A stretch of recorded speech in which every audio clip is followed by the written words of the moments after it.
জীবন সংঘর্ষে মানেননি পরাজয়।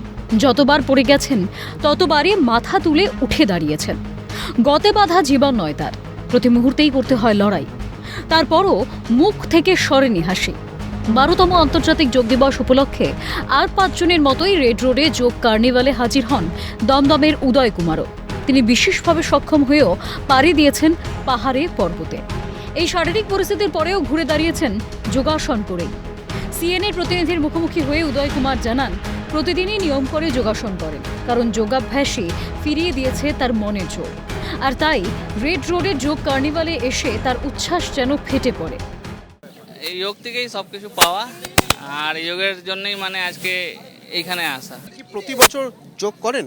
হ্যাঁ, প্রতি বছর করি, প্রত্যেক দিন করি।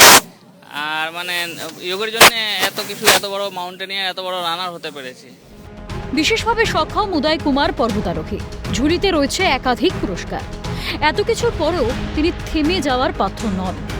ডেলিভারি সংস্থায় কাজ করে যখনই অবসর পান তখন পাহাড় হাতছানি দিয়ে ডাকে তাকে।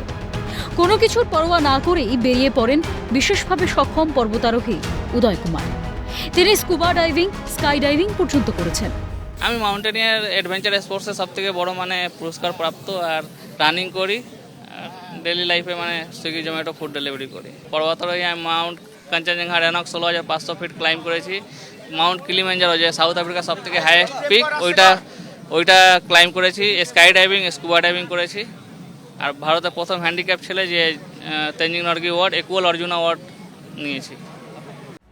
12তম আন্তর্জাতিক যোগ দিবস উপলক্ষে কলকাতার বুকে যোগাভ্যাস করেছেন প্রধানমন্ত্রী নরেন্দ্র মোদী, যা গর্বের কারণ বলেই মনে করছেন দমদমের উদয় কুমার।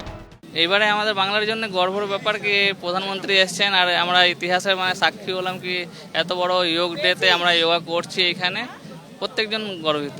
দমদম থেকে কিন্তু উদয় কুমার তিনি এসছেন এবং বিশেষভাবে সক্ষম হয়েও তিনি কিন্তু যেটা জানাচ্ছেন যে মানসিক শক্তির একটাই উৎস হচ্ছে যোগ, এবং এই যোগ অভ্যাস তিনি কিন্তু সবসময় করেন এবং তিনি বিভিন্ন যে গেমস, সেই গেমসে পার্টিসিপেট করেন এবং এই মানসিক শক্তির টানেই কিন্তু তিনি রেড রোডে এসে উপস্থিত হয়েছেন।